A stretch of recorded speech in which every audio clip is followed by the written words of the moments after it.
இதை என்னோட Instagram page. Follow பண்ணாதவங்க ஃபாலோ பண்ணிக்கோங்க. இந்த சேனலில் எந்த வீடியோ போட்டாலும் ஃபர்ஸ்ட் அப்டேட் இதுக்கு தான் வரும். இப்போ வீடியோக்குள்ளே போகலாமா?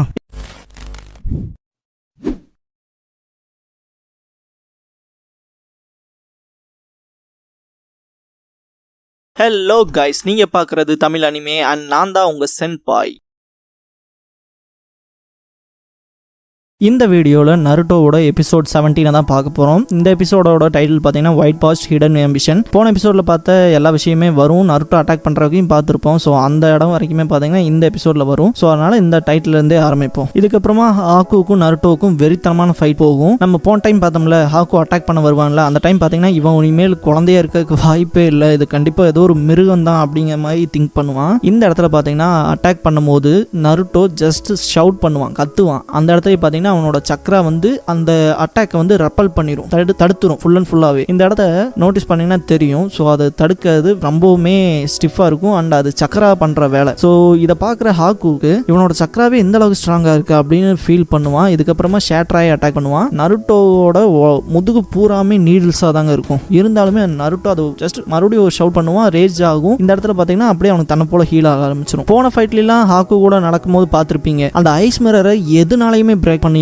முடியாது. ஈவன் சாஸ்கேவோட ஃபயர் பால் ஜுட்ஸுனாலும் கூட அதை மெல்ட் ஆக வைக்க முடியாது. இந்த இடத்துல பார்த்தீங்கன்னா ஹீலான நருட்டோ போய் அந்த ஐஸ் மிரர் ஒரு பஞ்ச் தான் பண்ணுவான். பார்த்தீங்கன்னா சுக்கா போயிடும். அந்த ஐஸ் பீஸ்ல இருந்து ஹாக்கு அட்டாக் பண்ண வருவான். அதுல இருந்து நருட்டோ பயங்கர வேகமா டாஜ் பண்ணுவான். இதெல்லாம் பார்க்க அப்படியே புல்லரிக்கும், செம்ம கூஸ் பம்ப்ஸ் மூமெண்டா இருக்கும். இதுக்கப்புறமா ஹாக்கு இதுக்கு வாய்ப்பே இல்லை அப்படின்னு நினைச்சிட்டு வேகமா போக ட்ரை பண்ணுவான். அப்ப ஹாக்குவோட கையை நருட்டோ பிடிச்சிருவான், ஃபுல் ரேஜ் ஏத்துவான். அப்படியே கக்காஷியை காட்டுவாங்க. கக்காஷி மனசுல ஓடுற விஷயம்ல ஒன்னே ஒண்ணுதான், நருட்டோட சீல் பிரேக் ஆயிடுச்சா, அந்த ஃபாக்ஸ் ஸ்பிரிட் தப்பிக்க பாக்குதோ அப்படின்னு அவருக்கு மனசுக்குள்ள ஏகப்பட்ட கேள்விகள் இருக்கும். இதுக்கப்புறமா இந்த ஆட்டத்தை உடனே முடிச்சாகணும் அப்படின்ட்டு அவரோட பாக்கெட்ல இருந்து ஒரு ஸ்க்ரால் எடுப்பாரு. அதுல அவரோட கட்ட விரல் ரத்தத்தை வச்சு ஃபுல்லா அப்ளை பண்ணிட்டு ஜுட்ஸு போடுவாரு. போட்டதுக்கு அப்புறமா ஜாபுசா, இதோட இந்த ஆட்டத்தை முடிச்சுக்கலாம், என்ன சொல்ற, வா உன்னோட அடுத்த மூவ் என்னங்கிறத காட்டு, கேக்குதா அப்படின்னு சொல்லி ஷவுட் பண்ணுவாரு. பரவாயில்லையே, இந்த அளவுக்கு தைரியமா பேசுற, எப்படி இவ்வளவு தைரியமா பேசுற அளவுக்கு வருது, சரி நீ உன்னால என்ன பண்ண முடியும்னு காட்டு அப்படின்ட்டு ஜாபுசா சிரிப்பான். இதுக்கப்புறமா நருட்டோ அந்த ரேஜ்ல இருக்கும் போது இந்த இடத்த காட்டுவாங்க. இந்த இடத்துல நருட்டோ ரேஜ் ஆகிறப்போ ஏற்படுற சக்ரா மூலமாவே அந்த ஐஸ் மிரர்ஸ் கொஞ்சம் கொஞ்சமா கிராக் ஆக ஆரம்பிக்கும். இந்த இடத்துல ஹாக்குனால இவனை கட்டுப்படுத்தவே முடியாது, ரொம்பவுமே கஷ்டப்படுவான், திணறுவான். இந்த இடத்துல நருட்டோ ஒரு பஞ்ச் பண்ணுவான், ஒரு ஐஸ் மிரர்ல அடிச்சு உடச்சு பறந்து போய் விழுவான்.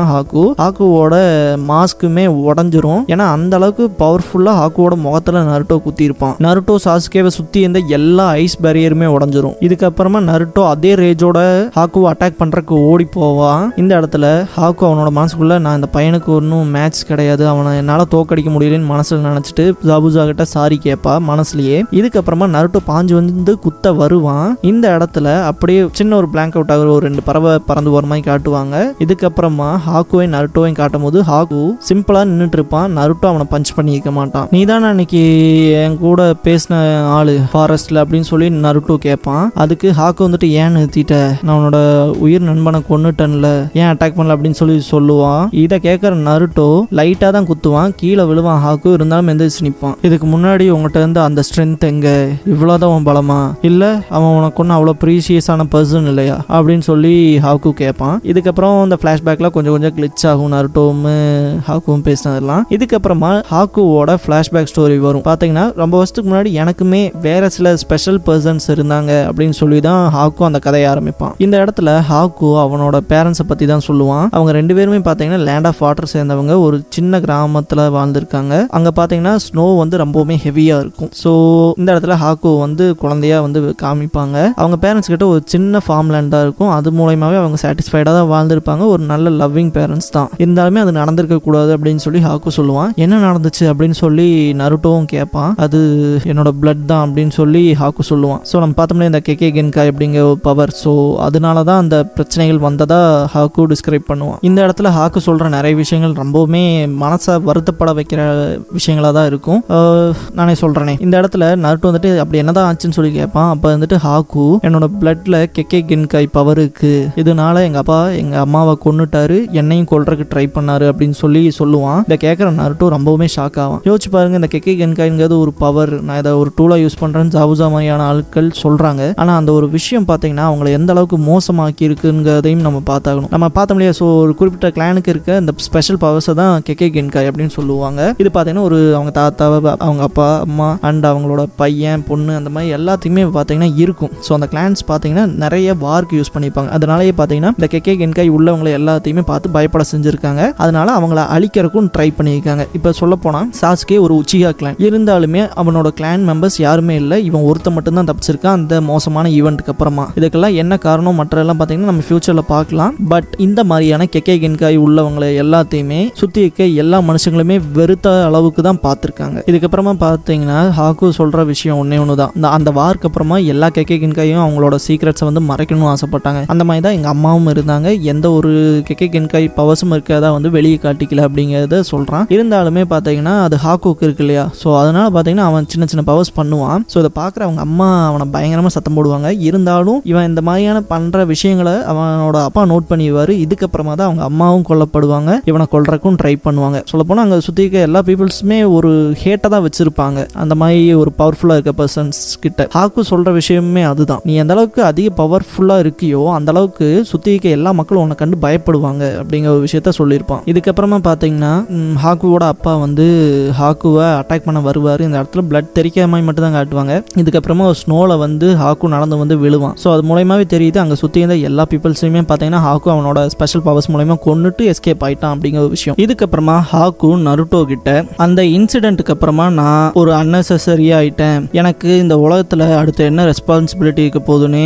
தெரியாமல் இருந்தேன், எனக்கு இந்த ஸ்பெஷல் பவர்ஸ் இருக்கிறனாலேயே என்னோட வில்லேஜ் பீப்புள்ஸ் என்னை வெறுத்தாங்க, ஒரு குப்பையோட்ட தான் பார்த்தாங்க அப்படின்னு சொல்லி ஹாக்கு சொல்லுவான். இதை கேட்குற நருட்டோவுக்கு இது எனக்கு நடந்த மாதிரியே ஃபீல் ஆகுது அப்படின்னு சொல்லி நினைப்பான். கிட்டத்தட்ட பார்த்தீங்கன்னா வில்லேஜ் பீப்புள்ஸ் எல்லாருமே நருட்டோ வந்து சாக வேண்டியவன் அப்படிங்கிற மாதிரி தான் பார்ப்பாங்க. ஸோ அந்த விஷயத்தை தான் இங்கே லைட்டாக டீச் பண்ணியிருப்பாங்க. இதுக்கப்புறமா ஹாக்கு என்னை எல்லாருமே வினோதமாக பார்த்தாங்க, ரொம்பவுமே மோசமாக பார்த்தாங்க, ஆனால் ஜாபுசா மட்டும்தான் என்னை ஒரு அவனுக்கு தேவையான ஒரு பொருளாக பார்த்தான். அவன் பார்வை மட்டும்தான் என் மேலே ஒரு வித்தியாசமாக விழுந்துச்சு. அவன் என்னோட ஸ்பெஷல் பவர்ஸை அவனுக்காக யூஸ் பண்ண சொல்லி கேட்டதில் எனக்கு ரொம்ப பிடிச்சிருந்துச்சு. இதுக்கப்புறமா என் வாழ்க்கை ஒரு நல்ல விதமாகவும் ஒரு ரெஸ்பான்ஸாகவும் இருந்துச்சு. நான் இதுக்காக தான் போராடணுங்கிற விஷயமே எனக்கு புரிய ஆரம்பிச்சது அப்படின்னு சொல்லுவான். இதுக்கப்புறமா நருட்டோ கிட்ட உனக்கு எப்படி உன் வில்லேஜில் நீ ஒரு ஹொக்காகே ஆகணும், உன்னோட வில்லேஜ் பீப்புள்ஸ் எல்லாருமே உன்னை மதிக்கணும்னு நினைக்கிறியோ அதே மாதிரி தான் எனக்கு இந்த எய்மும் அப்படின்னு சொல்லி சொல்லுவான். இதுக்கப்புறமா தான் ஜாபுசா ஹாக்கு எப்படி மீட் பண்றாங்கிற ஃபுல் ஃபிளாஷ்பேக்கே காட்டுவாங்க. இந்த இடத்துல பார்த்தீங்கன்னா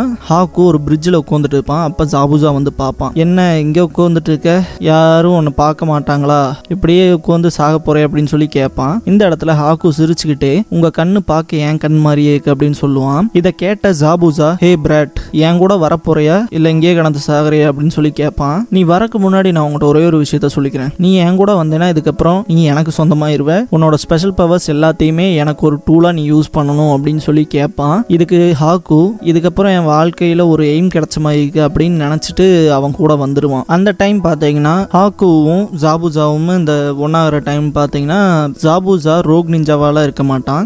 கிட்டத்தட்ட ரொம்ப நாள் கழிச்சு தான் பார்த்தீங்கன்னா ரோக் நிஞ்சாவா இருப்பான். அதையுமே பார்த்தீங்கன்னா ஹாக்கு சொல்லுவான், இந்த மாதிரி நான் இந்த வில்லேஜ் விட்டு போக வேண்டிய டைம் வந்துருச்சு, நீ என் கூட வந்து இருக்க முடியாது, நான் ஏதோ ஒரு டைம்ல வந்து உன்னை கூட்டிட்டு போவேன், அந்த டைம் நிறைய பெரிய விஷயங்கள் நடக்க போகுது, அதுக்காக நீ ஹெல்ப் பண்ணும், அதுக்கு முன்னாடி இங்க நீ தனியா இருக்கேங்கிறக்காக தேவையில்லாத வேலை எதையும் பாத்துறாத அப்படின்னு சொல்லி சொல்லுவான். எனக்கு தெரியும், நான் உங்களோட வெப்பன் தான், என்னைக்குமே நான் உங்களை சீட் பண்ண மாட்டேன், உங்களோட வில் தான் என்னோட வில்லும் அப்படின்னு சொல்லி நிறைய விஷயங்கள் ஹாக்கு சொல்லுவான். இதை கேட்குற ஜாபுசா, நீ நிறைய விஷயத்த நல்லாவே அண்டர்ஸ்டாண்ட் பண்ணி வச்சிருக்க அப்படின்னு சொல்லி சொல்லுவான். இதெல்லாம் ஹாக்கு ரொம்பவே நினைச்சு பார்த்துட்டு இருப்பான். இதுக்கு இடையில பார்த்தீங்கன்னா ஹாக்கு இருந்துட்டு அவன் மனசுக்குள்ள ஜாபுசா கிட்ட மன்னிப்பு கேட்பான். ஒரு வெப்பனா நான் உங்களுக்கு இருப்பேன்னு ப்ராமிஸ் பண்ணேன், உங்களோட வில்ல காப்பாத்துவேன்னு சொன்னேன், ஆனா இதுல எதுவுமே என்னால பண்ண முடியல, இந்த இடத்துல நான் தோத்துட்டேன் அப்படின்னு மனசுல நினைச்சிட்டு நருட்டோ நீ எனக்கு கொன்று அப்படின்னு சொல்லி கேட்பான். இதுக்கப்புறமா கக்காஷி ஜாபுசாம் சண்டை போடுற அந்த இடத்துக்கு வந்து சீன் ஜம்ப் ஆயிரும். கக்காஷி ஒரு ஸ்க்ரால் எடுத்து சமனிங் பண்றதுக்காக நிறைய விஷயங்கள் பண்ணிருப்பா இல்லையா, ஸோ நம்ம பார்த்தோம் இல்லையா, ஸோ அந்த இடத்துல பார்த்தீங்கன்னா ninja art summoning earth style fanged pursuit ஜுட்ஸு அப்படிங்கிற ஜுட்ஸுவை போடுவாரு. இந்த இடத்துல ஸ்க்ரால்ல இருக்க லெட்டர்ஸ் பூராமே பார்த்தீங்கன்னா ஸ்பில் ஆகும். இந்த இடத்துல ஜாபுசா வந்துட்டு நீ என்ன வேணா பண்ணிக்க கக்காஷி, நீ என்ன ஜுட்ஸு வேணா போடு, ஆனா அது எனக்கு அகைன்ஸ்டா ஒர்க் ஆகவே ஆகாது, உன்னால என்ன பார்க்கவும் முடியாது கண்டுபிடிக்கவும் முடியாது, ஆனா நான் உன்னை ஈஸியா பார்க்க முடியும் அப்படின்னு சொல்லுவான். அச்சோ கக்காஷி, என் ட்ராப்ல வந்து மாட்டிக்கிட்டியே, நீ இந்த அளவுக்கு ஈஸியா டிஃபீட் ஆவேன்னு எனக்கு தெரியாம போச்சு ஆயிடுச்சு அப்படின்னு சொல்லிட்டு இருப்பான். இந்த இடத்துல லைட்டா ஒரு மாதிரி முனங்கல் சத்தம் கேட்கும். பாத்தீங்கன்னா ஜாபூஜா நின்றுட்டு இருந்த இடத்துல இருந்து தர பொழந்து அங்க ஒரு நாய் கடிக்கிற மாதிரி வரும். ஜாபூஜா காலை ஃபர்ஸ்ட் கால் மிஸ் ஆயிரும், இருந்தாலும் இன்னொரு காலை இன்னொரு நாய் பிடிச்சிரும். சுத்தி வர ஃபுல் அண்ட் ஃபுல்லா டாக்ஸா இருக்கும். அந்த நாயை பூராமே பாத்தீங்கன்னா ஜாபூஜாவை பிடிச்சிரும். ஸோ சமனிங் ஜுட்ஸு அப்படிங்கிறது பாத்தீங்கன்னா நம்மனால ஒரு சில வேலைகள் செய்ய முடியாதப்ப நம்ம அனிமல்ஸ் கிட்ட ஹெல்ப் கேட்கற மாதிரியான விஷயத்தை தான் இந்த சமனிங் ஜுட்ஸு மூலமா யூஸ் பண்ணுவாங்க. அந்த வகையில ககாஷினால டாக்ஸை மட்டும்தான் சமன் பண்ண முடியும். இங்க நாய்க்கு பயங்கரமா கத்திட்டு சவுண்டை கேட்ட டாஜ்னா வந்துட்டு அங்க என்னதான் நடக்குது அப்படின்னு சொல்லி கேட்பாரு. சக்குரா எனக்கு மட்டும் தெரியுமா, எனக்கும் அங்க என்ன நடக்குதுங்கிறது தெரியல அப்படின்னு சொல்லுவா. இதுக்கப்புறமா ககாஷி பண்ண வேலையெல்லாம் ககாஷி கொஞ்சம் கொஞ்சமா எக்ஸ்பிளைன் பண்ணுவாரு. அந்த வகையில பாத்தீங்கன்னா ககாஷி ஜாபூஜாவை அவனை வேணுக்குனே தான் வெட்டறக்கு விட்டுருப்பாரு. அது மூலமா ககாஷியோட பிளட் பாத்தீங்கன்னா ஜாபூஜாவோட எக்ஸிகியூஷனர் பிளேட்ல பாத்தீங்கன்னா அப்ளை ஆயிருக்கும். ஸோ அந்த பிளட் ஸ்மெல் மூலமா ககாஷியோட நாய்களை வச்சு அவனை ஸ்மெல் பண்ணி கண்டுபிடிக்க தான் அவரோட டெக்னிக். இந்த இடத்துல பாத்தீங்கன்னா மேக்ஸிமம் டாக்ஸை பாத்தீங்கன்னா ட்ராக்கிங்க்கு யூஸ் பண்ணுவோம். இப்போ என்னால பார்க்க முடியலன்னா என்னால உன்னை ஸ்மெல் பண்ண முடியும் இல்லையா, ஸோ அதனால தான் நான் டாக்ஸை சமன் பண்ணேன், நீயும் ஈஸியா மாட்டிக்கிட்ட அப்படின்னு சொல்லுவா.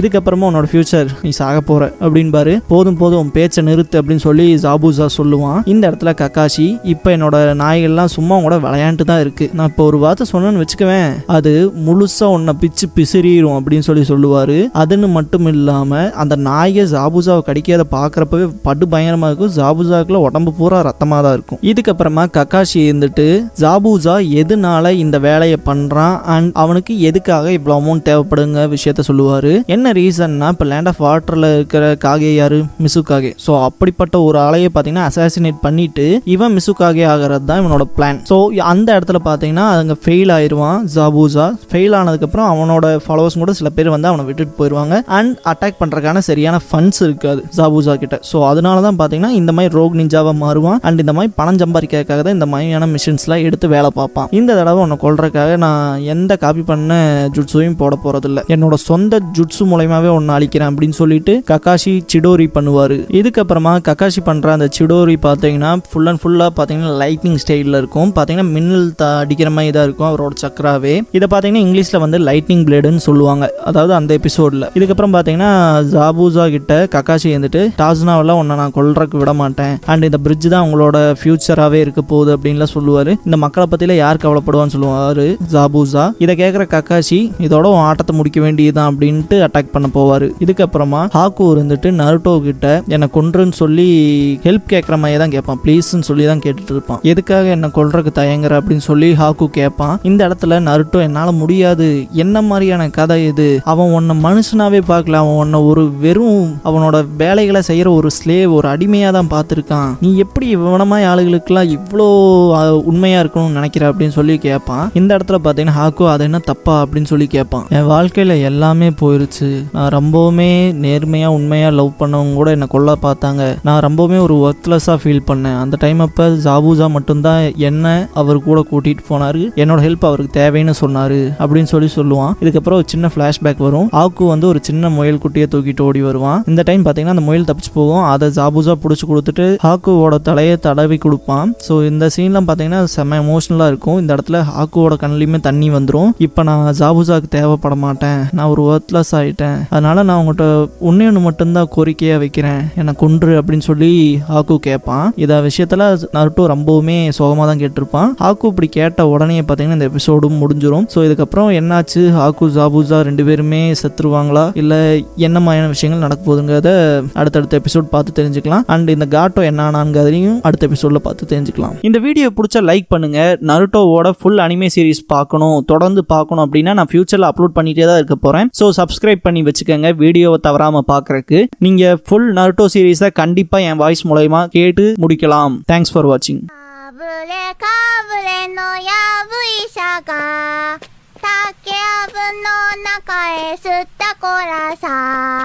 やぶからぼんに